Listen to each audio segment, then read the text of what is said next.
Well, it's just nice to not go against our own team. There's so much familiarity there that it's time for a change, and so it's good to have the Packers come to town, a really good team that we've got a lot of respect for, and so it'll be fun for our guys to ramp it up and get a chance to compete. How extensive have your conversations been with Matt about how things are going to run? Extensive. We've been talking since spring. Talked a lot over the last couple of days. Talked a lot over the last hour. And so we're on the same page. How's Alex doing? I know he had a little tweak on Sunday Capital. He's doing good. With a lot of these guys that we know what we're getting, we're just being cautious.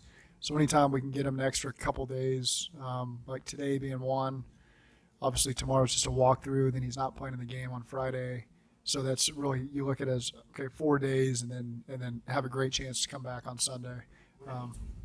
Lower body. What's the plan on Friday in terms of starters like Dax, Hill, and Nick Scott? Obviously, they're experienced players, but new in their roles. Yeah, there will be a high number of starters that won't play. I won't get into the specifics yet, but and then there will be some younger guys that maybe we're really counting on that will play. That still need some of those reps, and doesn't mean that there's going to be high volume of reps, but they'll still get some work, and we think that's needed. What's the plan on quarterback today? So those guys will continue to split some of those reps. So I won't get into how it's all going to fall yet because it can always change, but they'll both get their opportunities. Do you think this is the future rather than games? This is the future. No, I think if you ask each head coach, they each have a different philosophy on it. I think some guys still rely heavily on the games, which is fine. It's everyone has their own way of managing their own team. It just more so for us, we're practicing against these guys. So for us, we won't play a lot of our starters in the game, but that doesn't mean it won't change the next week. As we go into whoever we're playing next week. Where do you come down on that? Each coach is. I mean, it seems like you put more into this than the games. Yeah. Where do I come? I mean, I've kind of probably shown how I come out on it, over the years. But again, I'm still open to our guys getting some reps in some of these games. Just won't put it out yet, kind of what I'm feeling on those final 2 games. One of the biggest benefits to this being able to control the situational part of it you may not have. Yeah. When you go line opportunities in a preseason game or whatever the situation might be, but you can control and dictate these things. That's a good part of it. Even the preseason game, obviously, it's just as the game goes. So this one, we get a chance to manufacture what we need. I'll give you one example. We wanted more red zone Skelly work for our offense, and so that's what we'll do in 7-on-7 versus their defense. We'll do red zone Skelly. Talking about them, they wanted more field work for Skelly and third down. So their offense against our defense will be doing more field work and third down during that same period on different fields. So that's kind of an example of how you get a chance to use these practices to get more of the work you feel like your team needs. From a philosophical standpoint, what do you enjoy about 7-on-7, and why do you find that so beneficial for quarterbacks and receivers? I don't know that the benefit is really for the quarterback. The benefit is more for the guys in coverage and the receivers. They get a chance to fine-tune some of the routes against different coverage looks. You get more of those. For the quarterback, the timing is not anything near what it would be live. You don't have a rush. We don't put a clock on it. So it's just a chance to get more reps versus defense without the rush. We do drop back really as much as any team in the league. So for us, that matters more. For a team that was under center and they more play action and naked, 7-on-7 maybe isn't as beneficial for them. So you could probably ask a lot of different coaches their philosophy on it, and you're going to get a lot of different answers. The quarterback background, it's hard for me to ever do away with 7-on-7 because I still think there is something to be gained from that, at least from the DBs and receivers. Yeah, what did you notice about Joe Burrow's progress heading towards the season? He's been great in the meetings, and he does his work with the trainers and with Joey Bose. So we'll just continue to progress that. Timeline still the same as it has been? Or is there an update on what you expect from that? Well, I mean, the timeline is several weeks from when I said several weeks. So we'll let that play out. One more follow-up. Jamar talked with us and with NFL Network. He kind of laughed it off as making a lot of headlines, but he said, you got to sit out until week 5 will be fine, as long as you're there when it matters. Do you expect him back before week 5 even? Yeah. I mean, I said it'll be several weeks from when I said it would be several weeks. Do what are kind of the benchmarks that you're wanting to see? Does he need to start running at a certain point? Does he need to start throwing away? Does he need to start planning? I mean, It's comprehensive for what the plan they have for them. Again, I don't interject what benchmarks I want to see from any of our rehab guys. They've been proven that they do an outstanding job with our guys coming off of injury. From Nat Summers, Nick Cosgrave, Dan Willen, all those guys, to Joey Bose and Garrett Swanson and Todd Hunt. They do an excellent job of giving these players what they need to come back on the best timeline that's best for the player, number one. And so we're on the same page with all those guys. I trust them. I do not interject, hey, let's get them running today. None of that stuff. We just make sure we're on the same page as we go out to practice, what our expectations are, what their expectations are when they're in here during walkthroughs or practices they're not there with us. And I feel like we've been really clean with that. Last season, at this time, Zach, it was really important for OSI to start getting reps after what happened at the start of training camp or preseason in 2021. Do you see it as a similar situation with Tyson this year, this camp? Tyson Anderson? Yeah. Yeah, I do. I think he needs – yeah, absolutely. Tyson didn't get a chance really to get any reps the way that the whole thing shook out the course of the season. He was able to practice the last 2 weeks of the playoffs. Aside from that, he was just confined to conditioning. And, we had told him when it occurred, like, this is a mental year for you. You get a chance to sit in these meetings and picture yourself playing and ask the questions you need to ask, and next year will be the physical year for you. And so we're going to try to give him as many reps as we can to try to accelerate his growth and see how he can help us. What have you seen so far? I think he's gotten better every day is what I've seen, and again, we still haven't played a game yet. So there's a lot of weeks left for these guys to continue to grow. And but Tyson is it's important to him, and I know that he's really working at it. Obviously, you've seen in particular from the rookies now that we're a couple weeks into camp, and they're kind of getting more up to par with what you were expecting of them. I've been really impressed, really from start to finish, with these rookies. I think that there's in some instances where maybe they disappear for a day or two, and I don't think that's uncommon. But again, those are guys I'm excited to watch today in a new environment, watch on Friday in a new environment, and see if they continue to grow over the course of this camp. how about Charlie Jones come out of Monday's practice?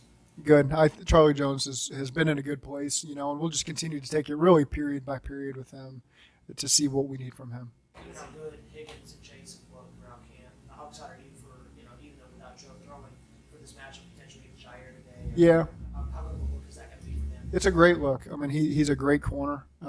It's different. We may see some different coverage styles than what we face, and so it's good opportunities. And again, we got a lot of guys that we want to look at today. And but again, I know that they've got a really good defense and really good matchups. The corners with Cheeto coming back, obviously you guys have been very cautious, but Yeah. it looks like he was at least doing jog through stuff Yeah. against the receivers in the last practice. Yep.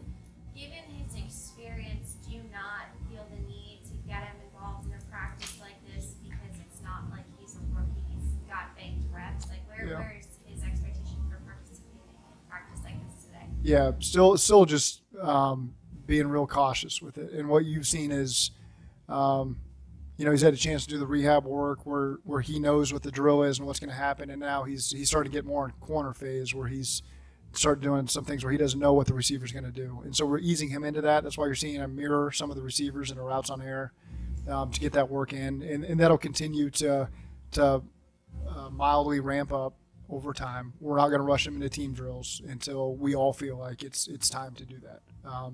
But the reason for that is he's so experienced in our systems and played a lot of football for us that we feel like at the right time when he comes back, he'll be mentally ready to hit the ground running in terms of the scheme and all those types of reps. Busy day for special teams Monday. What have you liked from Robbins so far, both punting and holding? Yeah, I think Darren continues to give him things that he wants to see focused on for that day, and Brad has done a good job taking that in stride. Zachy, Mike Vrabel in Tennessee kind of turned the team over to Terrell Williams for their first opener. I'm curious, have you talked about doing anything, turning over responsibilities for preseason games to any of your staff, whether it's play calling or anything like that, to give them some experience? Yeah, play calling, and we've done this for 3 years now with Brian. There's games he calls, practices he calls. So again, that's an ongoing process from game to game. Sometimes I just really feel like calling a game and want to call it. But Brian has done that. Brian will continue to do that for us this preseason. Lou's done the same thing on defense. Those guys have called quarters, halves, different than Lou. Again, it's not something we broadcast. And I won't broadcast when and how, but it's something that we continue to work on. As far as I'm happy for T getting the opportunity to do that. He's a great guy, a good friend of ours. So that's cool to see. I don't have any plans on doing that from a head coaching standpoint, but I think that's a unique deal, and it's neat that he's getting that opportunity from Vrabel. What's the biggest thing that stood out to you just about how the defense as a whole is looking in camp? Veteran-y. They're just. I think probably the underrated portion of our defense is how smart they are. They can make adjustments at the drop of a hat because they've played together for so many years. They're all so smart. It's really frustrating as a play call and offense sometimes when you practice against the same team over and over and over. And they do such a good job in so many areas, and they're so smart. And we feel like we have the same thing on offense. We feel like we got a really smart football team. But you asked specifically about the defense, and that's what stands. Not only are they talented, and not only do they have great chemistry together, and they understand what Lou and the position coaches want from them, but they are all really smart. I mean, really, there's great players in this league that, maybe don't have both the talent and I don't know. I can't speak to anybody specifically, but I know our guys are really, really football smart. When it's all said and done today, what is the overall goal? What do you want to see out of this practice? See guys compete, see guys react and make some adjustments that you have to make over the course of practice.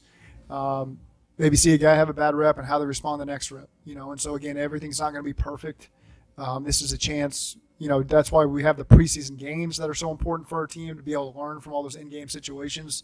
This is essentially our fourth preseason game now that they've made that adjustment to the schedule. So this is a good day for us to learn from, and situations that come up maybe that are different than our own practices that we'll get a chance to respond to and coach up, in the meetings after practice. Do you have a process in which you rate where your team is now, 2 days before the first preseason game, as to where you were 2 days before? No, it's something I reflect on, things that we've covered, things that we need more time on in years past. I don't compare, here's where we were last year to this year. It's more just you get a chance to reflect back on things that maybe we were focusing on back then that maybe we're better at now or maybe we're worse at now.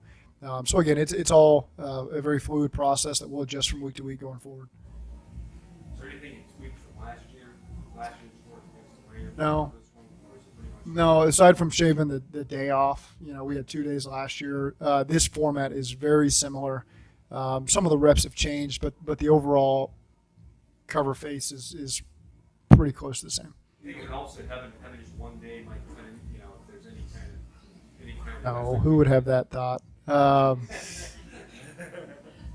how much of that was a warning, like, hey guys, let's not get out? Oh, we talk about how we want to treat their team. It's like practicing against our own team. To treat them, it's competitive. So there's that fine line. You got professional athletes that it's important to, but at the same time, we want guys to protect each other in those moments where that's going to come up. Stay away from the quarterback. We don't want guys fighting. We don't want the storylines to be about guys getting in altercations. And so again, we'll focus on the right things today. Players really respond to like 2 work days, a day off kind of thing, 2 work days, Yeah. day off. They practice really hard. They get a lot done in your practice sessions. Do you expect now that the way you take care of them, do you expect a big effort today? Oh, yeah. I'm not saying a game effort, but I'm expecting a game effort. I mean, these guys are, they're ramped up and they're ready to go. And again, there's that line we don't want to go there because it is a practice, but we're not taking guys to the ground, anything like. There's no tackling. right. But again, these guys, it's another team that's showing up on the field and they're ready to compete.